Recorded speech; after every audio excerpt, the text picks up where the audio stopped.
नमस्कार दोस्तों, मैं रोहित कुमार पांडे आप सभी का आपके अपने यूट्यूब चैनल दी रोहित क्लासेस में हार्दिक हार्दिक स्वागत करता हूं।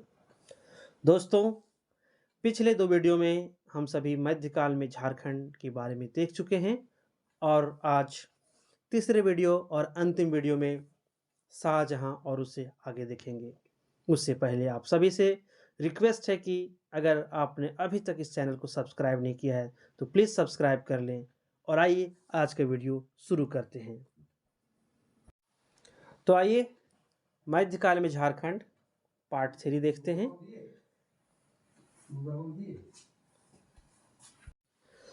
तो दोस्तों, आज का वीडियो शाहजहां से शुरू हो रहा है और हम लोग देखेंगे कि झारखंड के संदर्भ में जब शाहजहां का शासनकाल का संबंध छोटा नागपुर के खास वंश, पलामू के चेरो वंश, सिंहभूम के सिंह वंश तथा अन्य क्षेत्रीय राजवंशों से है। एक बार फिर से देख लेते हैं। शाहजहां का अगर हम बात करते हैं झारखंड के संबंध में तो छोटा नागपुर के खास वंश, पलामू के चेरो वंश, सिंहभूम के सिंह वंश और अन्य क्षेत्रीय राजवंशों से है। तो आइए देखते हैं छोटा नागपुर खास का नागवंश और शाहजहां के बीच क्या बातें सामने निकल कर आती है।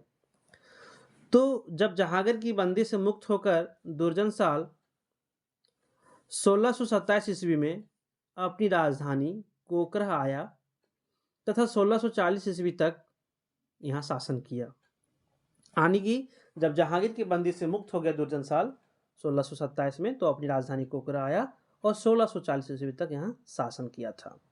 दोस्तों, दुर्जन साल ने सुरक्षा की दृष्टि से अपनी राजधानी कोकरा से दोईसा स्थानांतरित कर दी थी, जो लगभग 100 वर्ष तक नागवंशियों की राजधानी रहा था। तो ये बात ध्यान रखना है कि कोकरा से दोईसा हस्तांतरित नहीं बल्कि स्थानांतरित कर दिया था। आइए अब आगे देखते हैं पॉइंट्स। तो दुर्जन साल ने दोईसा में अनेक सुंदर भवनों का निर्माण करवाया, जिस पर मुगल स्थापत्य कला का स्पष्ट प्रभाव था और इन भवनों में नवरत्नगढ़ नामक महल सर्वाधिक महत्वपूर्ण भवन थे। इस भवन में मुगलों से प्रभावित झरोखा दर्शन का भी व्यवस्था था। जी हाँ दोस्तों, तो नवरत्नगढ़ जो है सबसे फेमस भवन में से एक था और इस भवन में मुगलों से प्रभावित झरोखा दर्शन की भी व्यवस्था थी। दुर्जन साल की मृत्यु के उपरांत 1640 में रघुनाथ शाह 1640 से 1690 तक नागवंशी शासक रहा। दुर्जन साल की जब मृत्यु हो गई 1640 में तो उसके बाद 1640 से 1690 तक रघुनाथ शाह नागवंशी शासक रहा।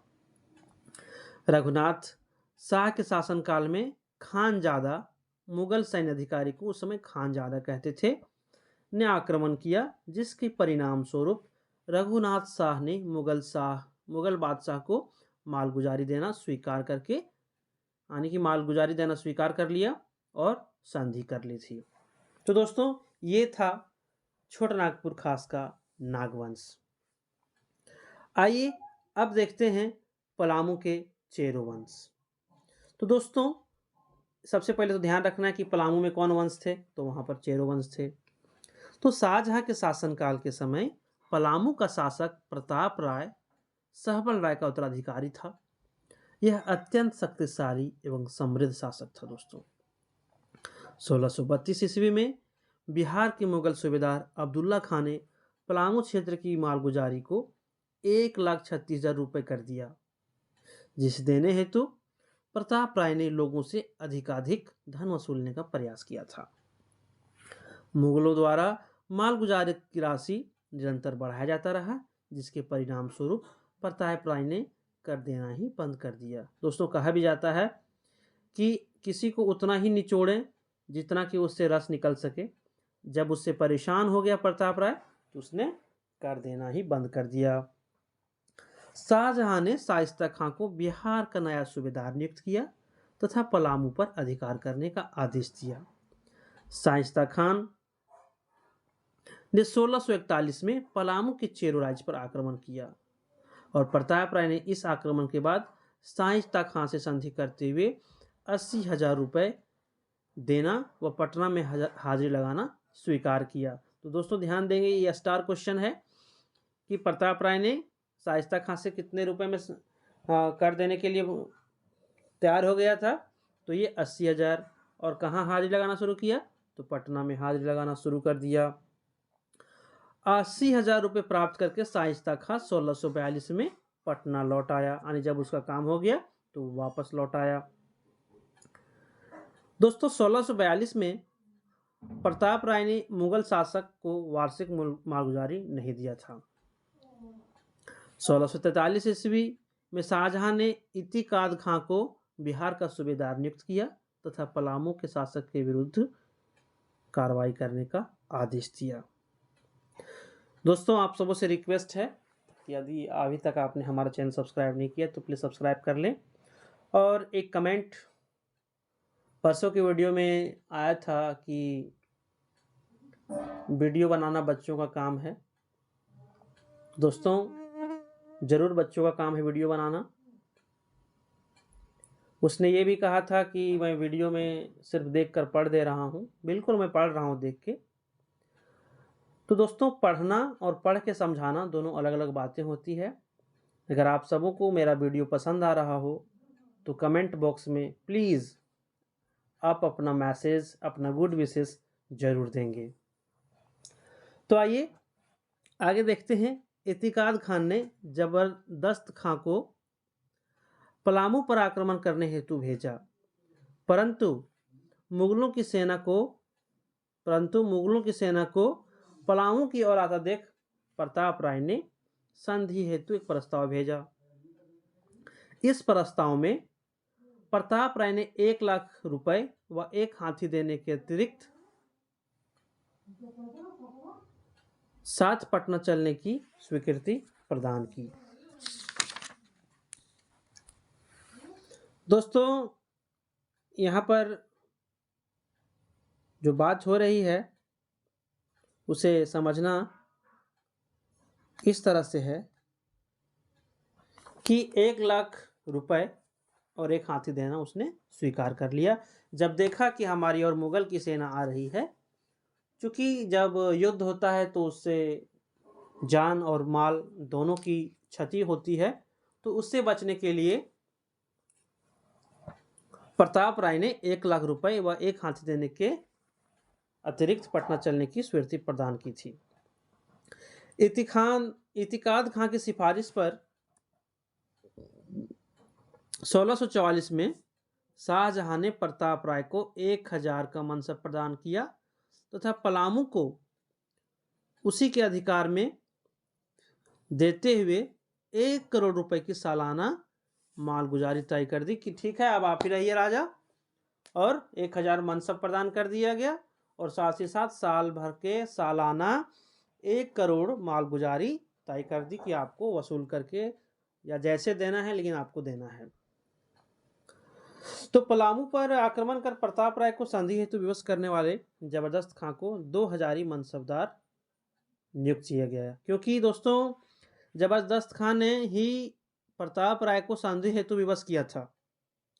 तो ये विवश किया तो इसको 2,000 का मनसबदारी दे दिया और प्रताप राय को 1,000 की मनसबदारी प्रदान की गई। आइए आगे बढ़ते हैं। तो प्रताप राय की मृत्यु के बाद पलामू पर कुछ समय तक भूपाल राय तथा उसके बाद मेदिनी राय का शासन रहा। पुराना पलामू किला का निर्माण प्रताप राय के शासन काल में हुआ था। बाद में मेदिनी राय ने यहाँ पर नया किला का निर्माण कराया था। आइए दोस्तों अब देखते हैं सिंह भूम का सिंह वंश। ये छोटा है, एक ही लाइन में है कि शाहजहां के समय सिंह वंशी शासक उड़ीसा के मुगल सूबेदार के माध्यम से मालगुजारी देते थे। यानी शाहजहां के समय जो सिंह वंश शासक थे वो उड़ीसा के मुगल सूबेदार के माध्यम से मालगुजारी देते थे। अन्य क्षेत्रीय राजवंशों के बारे में बात करते हैं अब। तो दोस्तों शाहजहां के शासन काल में पंचेत के राजा वीर नारायण सिंह ने जो पंचेत के राजा थे वीर नारायण सिंह ने मुगलों से पराजित होने के बाद अपनी राजधानी को परिवर्तित कर लिया था। 1639 में बंगाल की राजधानी राजमहल थी। बंगाल की राजधानी राजमहल थी और यहाँ पर मुगलों का एक टकसाल भी था। टकसाल मतलब जहाँ पर सिक्के ढाले जाते हैं, जहाँ पर सिक्के ढाले जाते हैं उसे टकसाल कहते हैं। और औरंगजेब के शासनकाल में बंगाल की राजधानी को राजमहल में परिवर्तित करके ढाका कर दिया गया था। दोस्तों, शाह शुजा शाहजहां का पुत्र था। यह बंगाल और उड़ीसा का गवर्नर था। इसने भी राजमहल को अपनी राजधानी बनाया था। अब आइए औरंगजेब के बारे में देखते हैं। औरंगजेब से संबंधित बहुत सारी बातें यहाँ पर हम लोग चर्चा करेंगे। तो झारखंड के संदर्भ में औरंगजेब के शासनकाल का संबंध छोटा नागपुर के खास वंश, पलामू के चेरो वंश, सिंहभूम के सिंह वंश तथा अन्य क्षेत्र राजवंशों से रहा है। तो आइए पहला पॉइंट में डिस्कस करते हैं दोस्तों, छोटा नागपुर खास का नागवंश। तो नागवंशी शासक रघुनाथ शाह 1640 से 1690 ईस्वी और राम शाह 1690 से 1715 ईस्वी ये औरंगजेब के समकालीन थे। औरंगजेब के शासनकाल में अधिकांश समय तक कोकरा का नागवंशी राजा रघुनाथ शाह था और रघुनाथ शाह का धर्मगुरु ब्रह्मचारी हरिनाथ था। कौन था? ब्रह्मचारी हरिनाथ। रघुनाथ शाह अत्यंत धार्मिक प्रवृत्ति और दानी स्वभाव का था। रघुनाथ शाह के शासनकाल में लक्ष्मी नारायण तिवारी ने मदन मोहन मंदिर, ये मदन मोहन मंदिर कहाँ है? तो बोड़ैया रांची में है, का निर्माण कराया था। और रघुनाथ शाह के शासनकाल में हरि ब्रह्मचारी ने रांची के चुटिया नामक स्थान पर राम सीता मंदिर का निर्माण कराया था।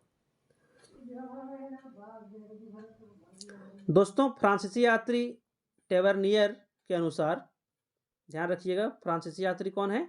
टेवर्नियर के अनुसार रघुनाथ शाह के राज्य पर केवल एक ही बार मुगल आक्रमण हुआ, जिससे रघुनाथ शाह को अधिक क्षति नहीं हुई। ध्यान रखना इस बात को।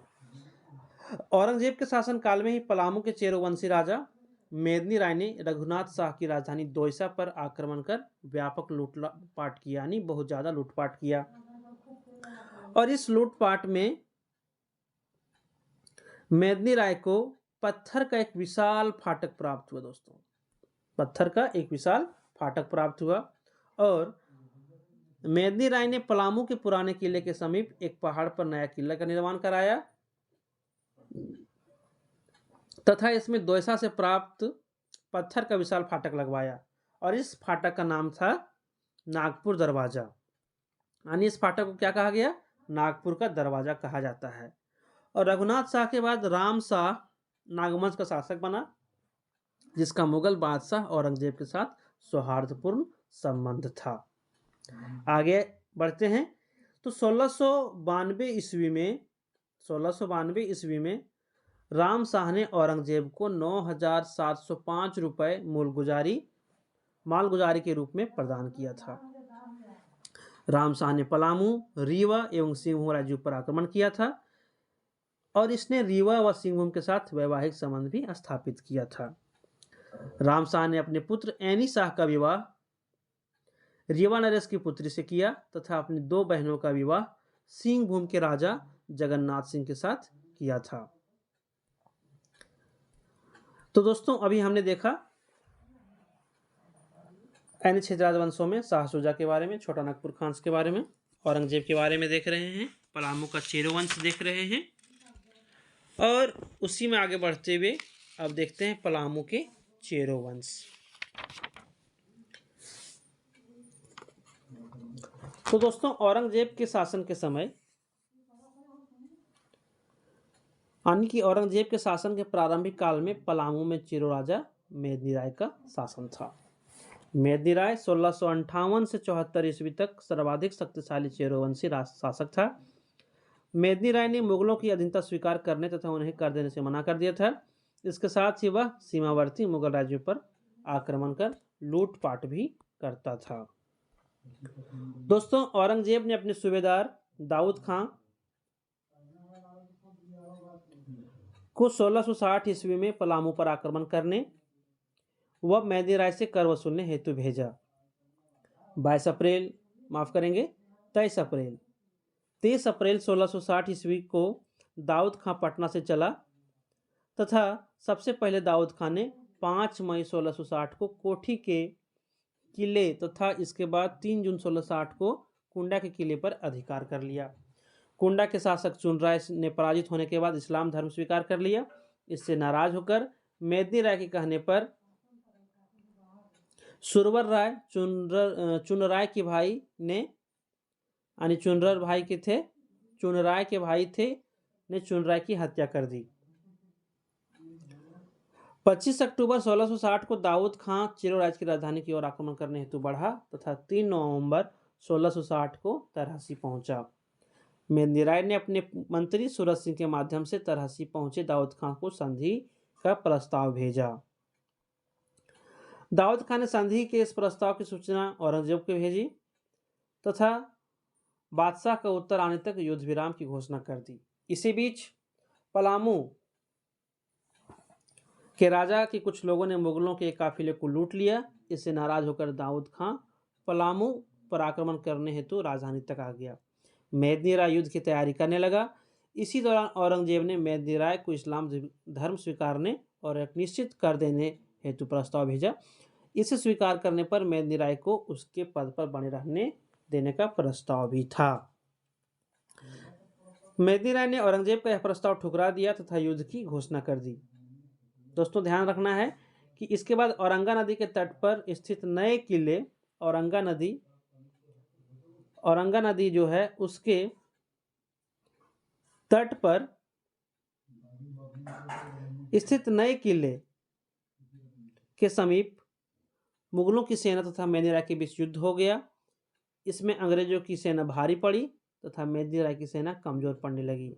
मेदिनी राय ने किले से कीमती सामान देकर महिलाओं और बच्चों को जंगल भेज दिया तथा स्वयं नए किले में ही रुक गया।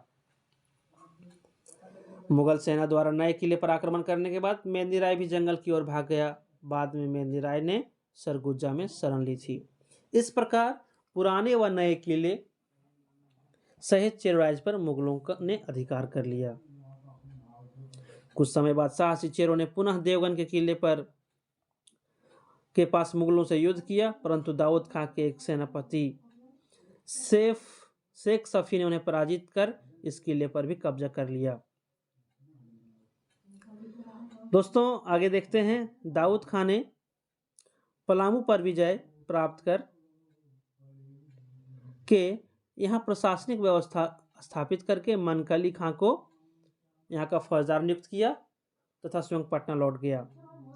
दाऊद खां ने पलामू विजय स्मृति में पलामू किला में एक मस्जिद का निर्माण कराया था। ध्यान रखना है कि दाऊद खां ने पलामू विजय स्मृति में पलामू किला में एक मस्जिद का निर्माण कराया था। दाऊद खां पटना लौटते समय पलामू किले का सिंह द्वार ले गया। ध्यान रखना है कि दाऊद खां जब पटना से लौट रहा था तो लौटते समय सिंह द्वार अपने साथ ले गया तथा उसे दाऊद नगर की अपनी गढ़ी में लगवा दिया। इस अभियान की सफलता को देखकर मुगल बादशाह औरंगजेब ने दाऊद खां को पुरस्कारों के रूप में 50,000 रुपए की मोतियों की माला दी तथा औरंगाबाद स्थित अमछा मनोस व गो नामक स्थान उसके अधीन कर दिया और 22 अगस्त 1966 को माफ करेंगे यहाँ 1866 है, ये मिस्टेक है, और 22 अगस्त 1866 को पलामू को बिहार के सूबेदार के अधीन करते हुए मनखली खां को स्थानांतरित कर दिया।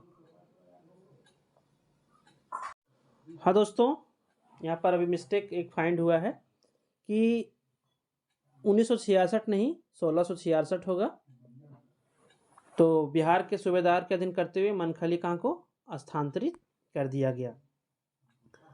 अब मनकली खां के जाने के बाद मेदिनी राय सरगुजा से पुनः पलामू लौट गया तथा अपने राज्य पर अधिकार कर लिया। मेदिनी राय ने अपनी बुद्धिमत्तापूर्ण नीति के द्वारा शीघ्र ही पलामू राज्य की आर्थिक स्थिति को सुदृढ़ कर दिया और मेदिनी राय को न्यासी राजा की संज्ञा दी जाती है तथा मेदिनी राय के शासनकाल को चेरो शासन का स्वर्ण युग की संज्ञा दी जाती है।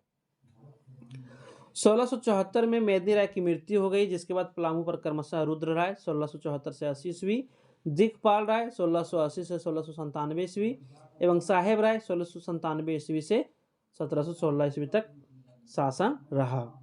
आइए अब कुछ अन्य क्षेत्रीय राजवंशों के बारे में बात कर लेते हैं। आज का वीडियो थोड़ा लंबा हो गया है, लेकिन उम्मीद करते हैं आप सभी लास्ट तक बने रहेंगे। तो औरंगजेब के शासनकाल में हजारीबाग क्षेत्र में 5 प्रमुख राज्य रामगढ़, कुंडा, छै, कैंदी एवं खड़गडिहा थे। इसमें रामगढ़ सर्वाधिक महत्वपूर्ण था। इस समय इसके बाद 1667 से 1724 तक रामगढ़ का राजा दलेल सिंह था। 1667 ईस्वी में दलेल सिंह ने अपनी राजधानी को बादम से हटाकर रामगढ़ में स्थापित कर दी, क्योंकि बादम मुस्लिम आक्रमणकारियों के मार्ग के बीच में स्थित था। दलेल सिंह ने चाय के शासक मगर खां को पराजित कर उसकी हत्या कर दी थी। रामगढ़ राज्य के उत्तर पूर्वी भाग में खड़गडिहा अवस्थित था तथा यह हमेशा औरंगजेब के आक्रमण से बचा रहा। कुंडा राज्य की स्थापना औरंगजेब के एक अधिकारी राम सिंह ने की थी। कुंडा राज्य की स्थापना औरंगजेब के एक अधिकारी राम सिंह ने की थी और 1669 ईस्वी में औरंगजेब ने राम सिंह को मराठों पिंडारियों से रक्षा हेतु बाबलतार, पिंभुरी, बरवाडी व नागदर्रा की जिम्मेदारी प्रदान की। दोस्तों आगे देखते हैं। केंदी राज्य वर्तमान चतरा जिले में स्थित है तथा जिसके पूर्व में छै राज्य अवस्थित था। औरंगजेब द्वारा बंगाल की राजधानी को राजमहल से ढाका स्थानांतरित करने के बाद 1695 से 96 में मिदनापुर बंगाल के शोभा सिंह व उड़ीसा के अफगान रहीम खान ने राजमहल क्षेत्र में लूटपाट की तथा इस पर कब्जा कर लिया। 1697 ईस्वी में जबरदस्त खान ने इसे पुनः मुक्त कराया। मराठा के आक्रमण के परिणाम स्वरूप झारखंड पर से मुगलों का प्रभाव समाप्त हो गया और झारखंड में धनबाद, ध्यान रखिएगा, झारखंड में धनबाद एकमात्र ऐसा क्षेत्र था जो मुस्लिम आक्रमणों से पूर्णतः बचा रहा था। आइए दोस्तों कुछ अन्य तथ्यों पर भी बात कर लेते हैं। तो पाल शासकों के काल में झारखंड में बौद्ध धर्म की वज्रयान शाखा का विस्तार हुआ था। उड़ीसा के राजा नरसिंह देव द्वितीय ने 12वीं सदी में स्वयं को झारखंड का राजा घोषित कर दिया था। गुलाम वंश के समय झारखंड की सीमा में मुस्लिम सेनाओं की छावनियां स्थापित की गई थी। इल्तुतमिश तथा बलबन के शासनकाल में झारखंड गुलाम वंश के प्रभाव से मुक्त रहा था। इल्तुतमिश तथा बलबन के समय झारखंड में शक्तिशाली नागवंशी राजा हरिकर्ण का शासन था और कोकरा के नागवंशी शासकों को मुगल कालीन ग्रंथों में जमींदार ए खां आलामा यानी हीरो के खान का मालिक से संबोधित किया गया है। दोस्तों हमने एक प्रयास किया है कि आपको अपने भाषा में अपने शब्दों में समझा सकें। धीरे धीरे इससे भी बेहतर होगा। आशा करते हैं कि जब बोर्ड पे पढ़ाना शुरू करेंगे, जब बोर्ड पे एक्सप्लेनेशन शुरू करेंगे तो ज़रूर इससे अच्छा वीडियो बनेगा। तब तक आप सबों का प्यार इसी तरह से हमें चाहिए और आपके प्यार के बिना हम कुछ भी नहीं कर सकेंगे। दोस्तों आप कमेंट्स ज़रूर करेंगे, लाइक्स ज़रूर करेंगे, शेयर ज़रूर करेंगे और सबसे बड़ी बात दी रोहित क्लासेस को सब्सक्राइब ज़रूर करेंगे। दोस्तों आज के लिए इतना ही। आप सभी अपना ख्याल रखेंगे। नमस्कार।